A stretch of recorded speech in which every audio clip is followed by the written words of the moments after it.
ভিয়েতনামে ঘূর্ণিঝড় ইয়াগির আঘাতে সৃষ্ট বন্যা ও ভূমিধসে মৃতের সংখ্যা বেড়ে 254 ছাড়িয়েছে। আহত হয়েছেন 820 জনেরও বেশি, এখনও নিখোঁজ আছে অন্তত 82 জন। গেল 7 সেপ্টেম্বর ভিয়েতনামের উত্তরাঞ্চলীয় উপকূলে আঘাত হানে ঘূর্ণিঝড় ইয়াগি। এর ফলে এক সপ্তাহ ধরে দেশটিতে ভারী বৃষ্টিপাত হচ্ছে।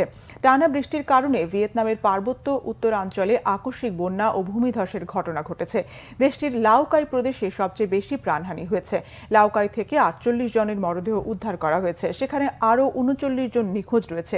গ্রামটিতে সড়ক যোগাযোগের ব্যবস্থা মারাত্মকভাবে ক্ষতিগ্রস্ত হওয়ায় উদ্ধার কাজ চালাতে ভারী সরঞ্জাম আনা অসম্ভব হয়ে পড়েছে।